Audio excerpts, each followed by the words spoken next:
These Beverleys are landing on rock sand, 200 miles into the Sahara. It's the last part of a mobility exercise by the Royal Air Force and the Army.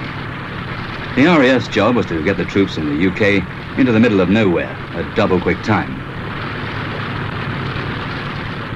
And nowhere happens to be a place without a proper airfield.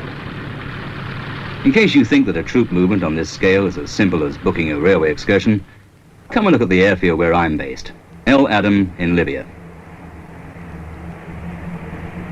Most of the time, this is a quiet airfield with remarkably few distractions. The only locals we see are those that work on the base.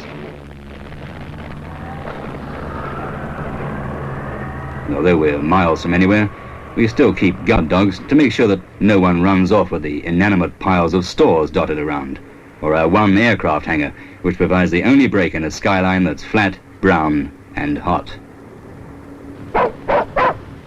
Taken all round, we have a pretty leisurely time, until some bright boy at the top decides to use El-Adem as the airhead for an exercise. Then it's not just the climate that makes us hot under the collar. Roger, 3-4. Much of our work, like this exercise starting up, comes in sudden spurts.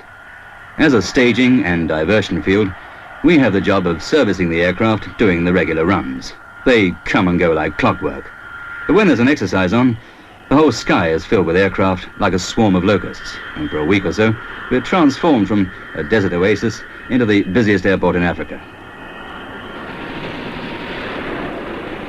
With Comets and Britannias whining and taxiing all over the tarmac, and top brass everywhere. I'll leave you to work out which upsets our routine the most.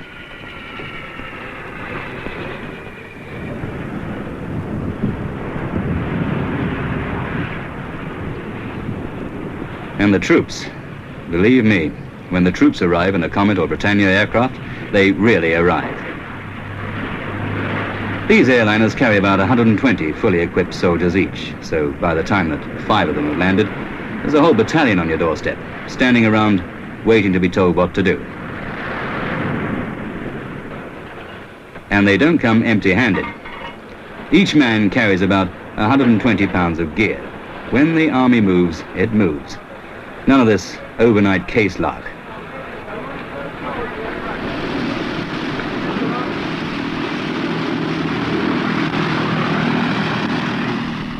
The object of this particular exercise was simple enough: to get 2,000 men with full fighting equipment from Salisbury Plain to the middle of the Sahara.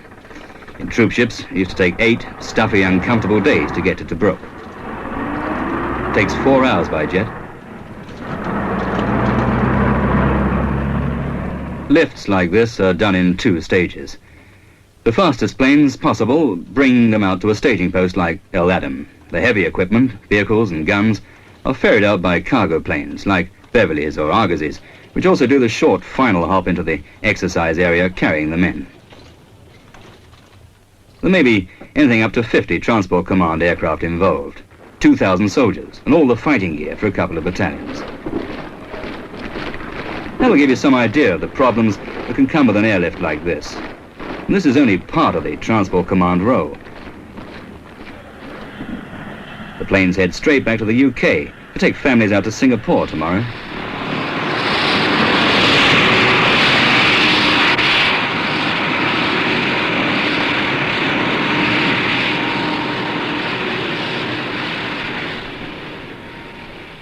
So our army friends settle down.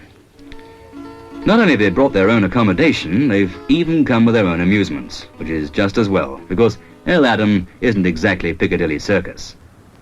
It's not that we don't welcome overnight guests, it's just that the sooner they go, the sooner we can tidy the place up again.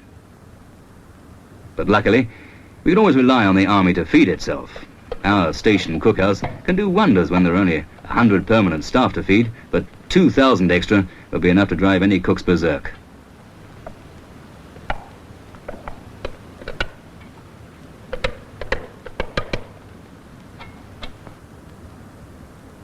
By the next morning, a lot more of our Transport Command boys and aircraft have arrived to equal up the numbers a bit. They're pioneer aircraft with their maintenance crews from Cyprus and Malta.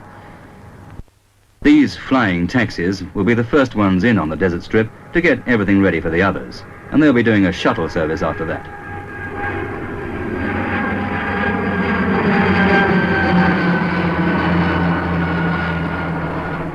The Whirlwind helicopters will be doing the same.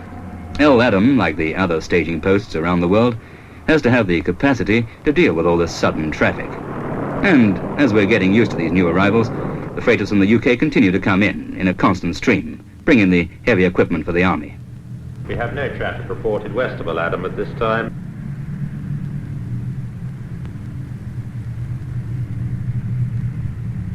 When the designer of the Beverley conceived this brainchild, he certainly wasn't aiming at a design centre award for elegance. They're just like furniture vans with wings, which I suppose is the job that they do.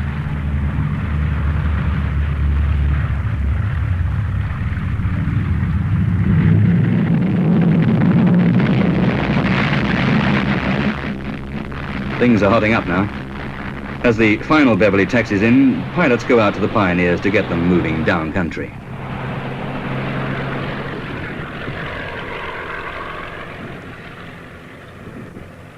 Oh, in case you find it confusing, there are two types of Pioneer aircraft.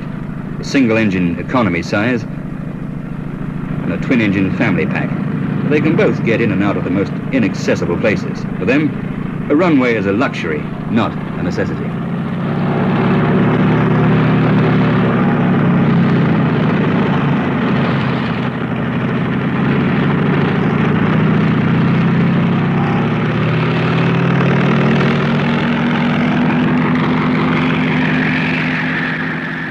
Mind you, they still need a strip of some sort, whereas helicopters don't. Helicopter pilots are ready for anything. They never quite know what they're going to be carrying. Visiting VIP one minute and a Bailey Bridge the next.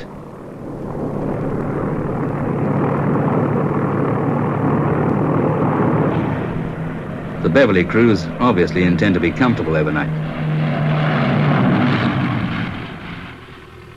On exercise day, the tarmac is a hubbub of activity from the crack of dawn.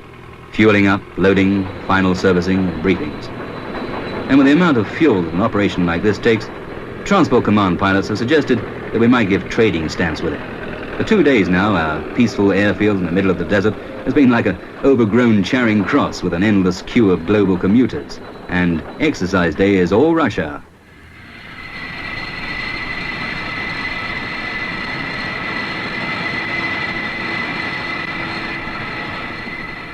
The loading's been made as simple as possible. Land Rovers can drive right up into the back of the Beverley. Then another one can get in as well. Speed and capacity are all important in the sort of military operations we're likely to meet. The RAF and the Army really get together at design stage now so that the equipment and the aircraft fit each other. It makes their jobs easier, and it means that possibly vital hours aren't wasted.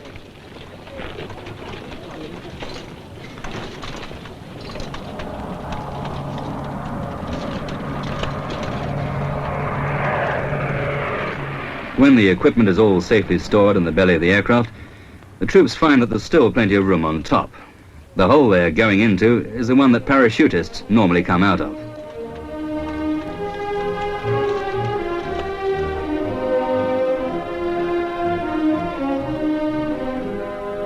While the troops settle, they have to warn the airfield workers to get clear of the runway.